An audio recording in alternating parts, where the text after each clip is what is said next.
La historia de la salud mental en el Perú va a caracterizarse en gran parte por médicos inhumanos, estigmas que cobran vida a las llamadas loquerías y miles de peruanos abandonados o llevados a la muerte por manicomios colapsados y enfermedades mentales que no se saben tratar.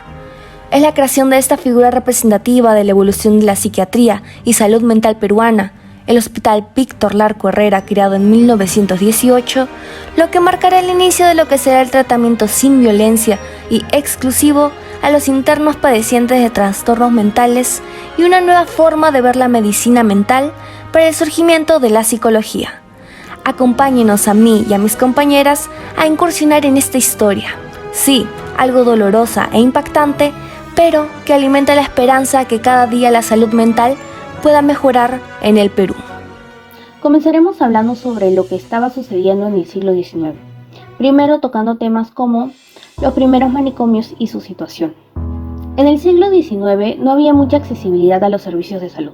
Sin embargo, tras la llegada de los inmigrantes chinos, se decide realizar un estudio para determinar un perfil de la salud mental de este grupo, ya que se produjo una discriminación hacia los chinos.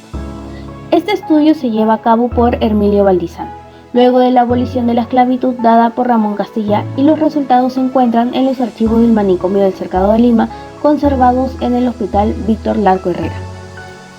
El manicomio del Cercado de Lima es considerado el primer manicomio del Perú.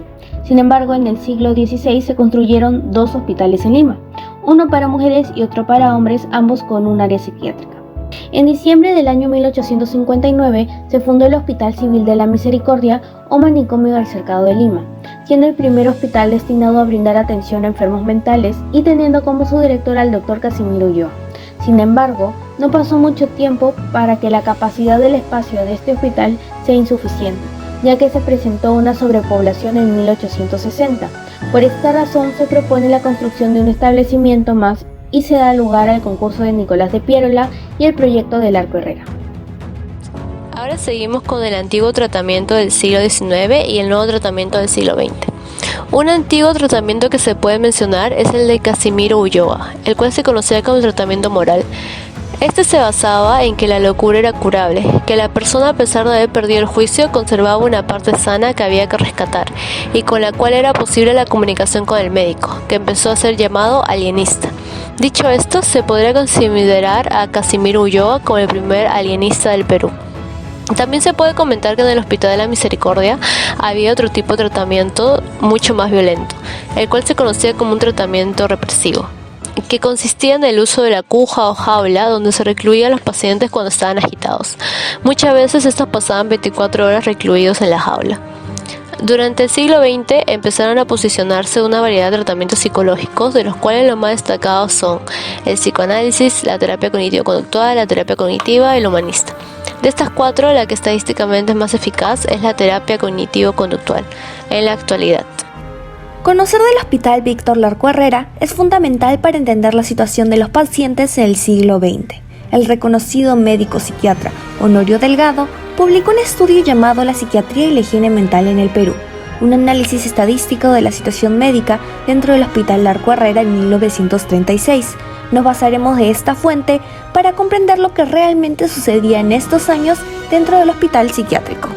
El doctor Honorio Delgado nos explica que para el cultivo de la psiquiatría y psicología en el Perú fue fundamental la donación del generoso benefactor Víctor Larco Herrera para la renovación del equipamiento médico del hospital.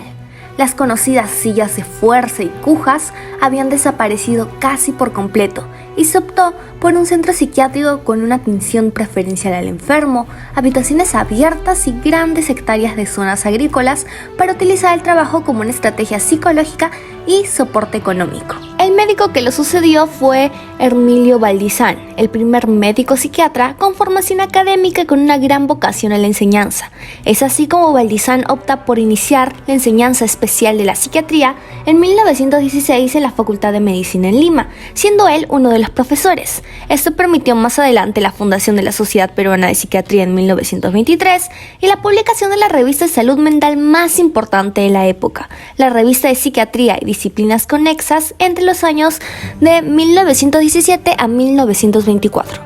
El recibimiento del hospital fue totalmente exitoso. El doctor Delgado analiza en su informe que la población de enfermos aumentó en ritmo acelerado entre 1920 a 1930, como se muestra en el gráfico.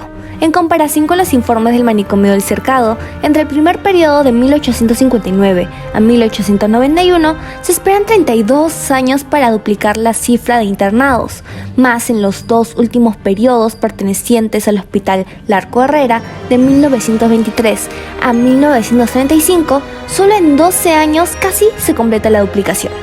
El porqué del aumento se debe a que ante el mayor prestigio y divulgación de la psiquiatría, las familias que antes podían sostener a sus enfermos ahora los llevan a un centro psiquiátrico. Sin embargo, este progreso de la salud mental se ve atravesado por una crisis de asistencia debido a que el número de pensionistas aumentó en proporción mucho menor que el gratuito y en el aspecto técnico hay servicios que tienen 500 enfermos solo con 2 psiquiatras. Con respecto al origen de la población de enfermos, la mayoría fueron oriundos de Lima y una pequeña parte de fuera. Sin embargo, este escenario fue muy beneficioso en comparación al estudio de Valdizán del siglo XIX sobre la parálisis general de los pacientes del manicomio del Cercado, que la población de 3.024 enfermos, en su mayoría eran nacidos en Lima el 32%, luego los extranjeros como chinos y japoneses, y no se registraron los casos de enfermos fuera de Lima. Esta información del siglo XIX a comparación de 1936 tuvo una mejora, ya que este año se caracterizó por tener una cantidad mucho mayor de provincianos o de personas de distintas razas. El informe de Honorio Delgado también nos presenta tablas informativas con respecto a las razones más comunes por las cuales los enfermos eran hospitalizados. En el cuadro 1 se muestra que el tipo de enfermedades psiquiátricas más comunes son endógenas, aquellos trastornos psíquicos que tienen como causa una predisposición genética. En el segundo cuadro se presentan las enfermedades de psicosis más comunes, siendo la demencia precoz y sus relacionadas las más presentes tanto en los limeños como en los de afuera. Le sigue la manía, la melancolía y la epilepsia. Un dato sumamente importante también es la psicología indígena. La llamada psicología indígena formaba una gran parte de los estigmas de la población peruana. Se caracterizó por ser un grupo que no creían en los servicios médicos, pues seguían las prácticas empíricas y mágicas de una cultura primitiva y milenaria. Es por eso que es común que las lesiones mentales se traten por curanderos o brujos, y existan prejuicios como el mal de ojo o se utilicen milagrosas sustancias de origen vegetal. Para su divulgación y la lucha de estos prejuicios, desde 1926 se inicia una campaña intensa de prensa y conferencias. Además, se intenta informar sobre los trastornos mentales, la misión de la psiquiatría y la aplicación de los recursos médicos. Esto es acompañado por una labor educativa inicial, como el libro de las historias de enfermos, por el Dr. Valdizán, en el que se basa esa información.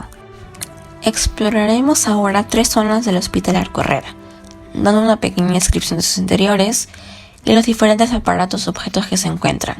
Al ingresar, podemos encontrar primero la entrada al Museo Larco Herrera, y realmente no se ve mucho, tan solo una especie de placa con un escrito grabado y unas cuantas pinturas. Pero si vamos a la mano izquierda, podemos ingresar a lo que se conoce como la Sala Encinas, sitio donde el maestro José Antonio Encinas solía elaborar. Él fue un educador y legislador peruano muy reconocido en la época. En este sitio podemos encontrar piezas anatómicas, quirúrgicas y de autopsias, tejidos post-mortem de casos psiquiátricos, como el cerebro que observamos abajo.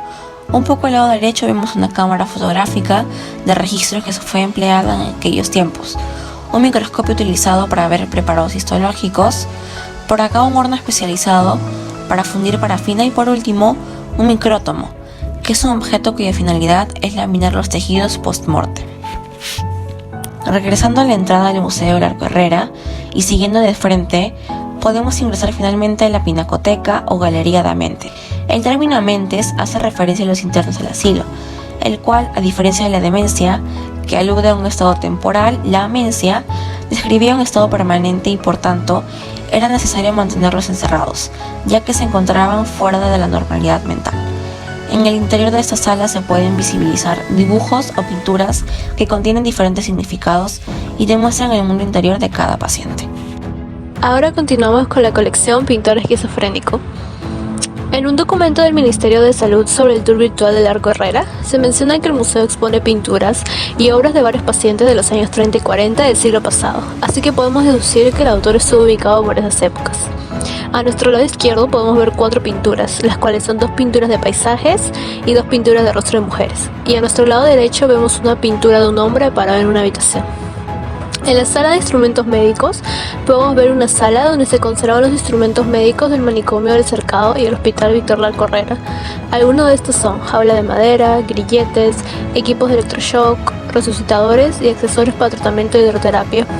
Al lado derecho de la habitación podemos ver una jaula o cuja, la cual se usaba como tratamiento de represión en el manicomio de la Misericordia. Sala de registros médicos. En la sala de registros médicos encontraremos los historiales clínicos de los pacientes, es decir, encontraremos información esencial sobre los pacientes, información que se suele brindar a los doctores con el fin de tener conocimiento sobre el estado del paciente y poder brindar una mejor atención. Hemeroteca. El Hospital Víctor Larco Herrera también cuenta con una hemeroteca, que es una sala donde se encuentran diarios o publicaciones periódicas a servicio del público. Para más información pueden visitar el tour virtual del Hospital Víctor Larco Herrera en su página oficial. Con esta rápida visita virtual que hemos tenido todos del Larco Herrera, concluimos lo que fue el evidente avance de la salud mental en la primera mitad del siglo XX.